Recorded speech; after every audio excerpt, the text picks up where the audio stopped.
Standing in the pulpit, delivering a sermon. Standing in a classroom, teaching a Bible study. Working with youth in confirmation. Going on a mission trip. Standing in the community and proclaiming justice. Those are all ways that my seminary professors told us we would be working to proclaim the gospel in our communities. I thought about it really hard, and I have to confess, I don't remember anyone saying wearing a mask will be an act of faith in Christ. But you know what? It is. Every day I get up, when I leave my house, I pick up my banana mask. I picked the banana mask because I decided if I'm going to have to do something as uncomfortable and inconvenient as this, every time I leave my home, I'm going to make it at least a little bit funny if I can.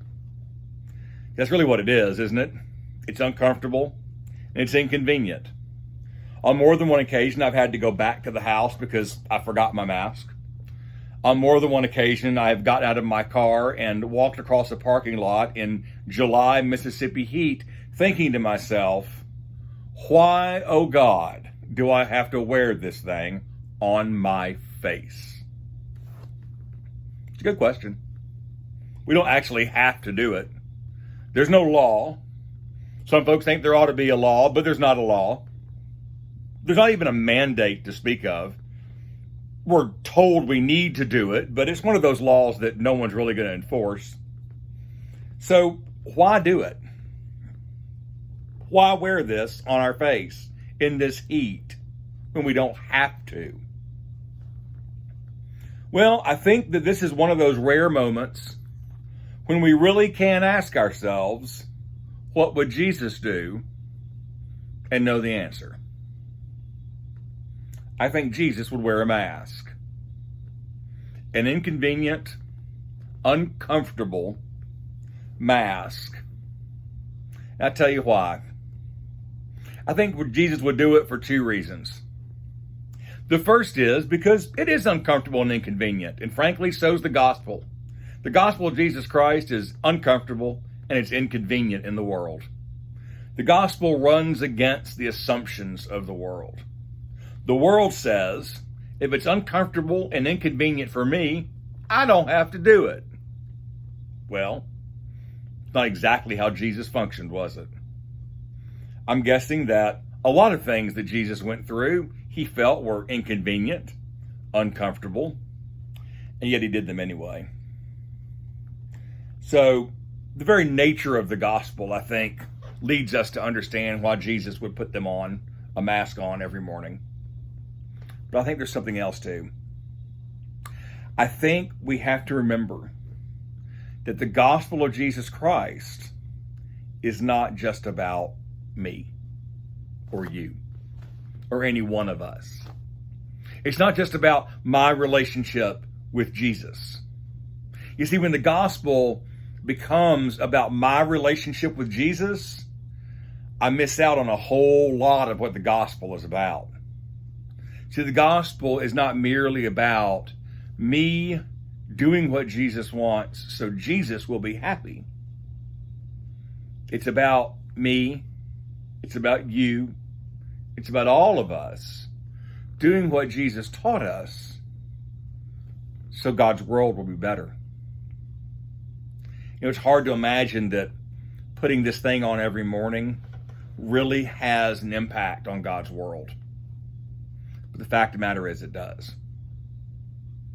Putting this thing on every day, even if I don't have a symptom, even if I'm not carrying this disease, and even if I'm not exposed to anybody carrying this disease, putting this on every morning says to the people around me, you matter to me. It says to the people around me, you are worth a little inconvenience and discomfort for me. Wearing this mask is about public health, first and foremost. Let's make no mistake about it. But it's also a theological statement.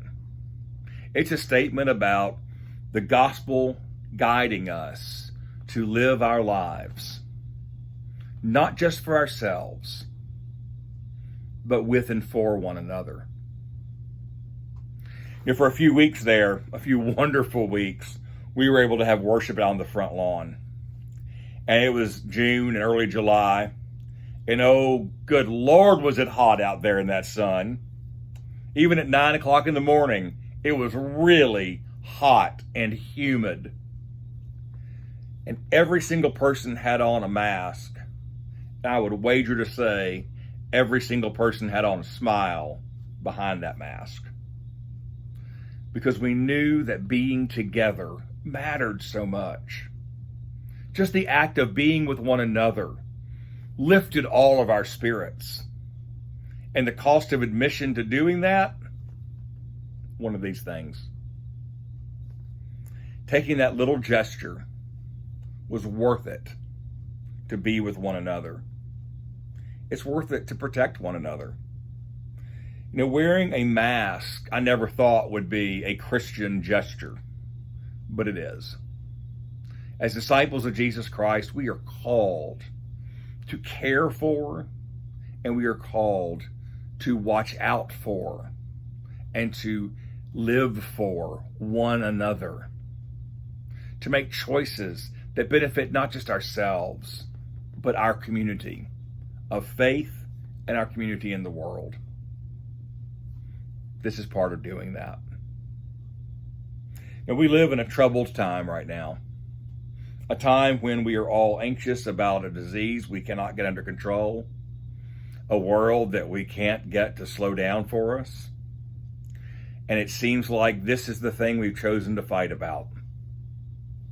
Well, I don't know about you, but I've decided to not worry about this piece of fabric and the discomfort and inconvenience it causes me. Because wearing it is a way for me to say, you matter to me just like you matter to God. And as a disciple of Jesus Christ, I can't think of anything more important for us to say right now. Friends, what would Jesus do in this moment? What would Jesus do in our shoes?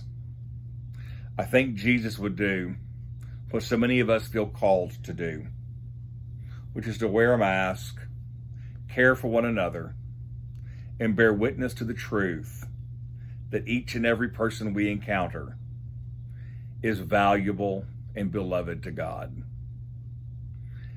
There are many ways we can show that for one another, but right now, this is the easiest one. So friends, wear your mask, care for yourself and one another, be well, stay safe, and remember, your church and your pastor love you very much.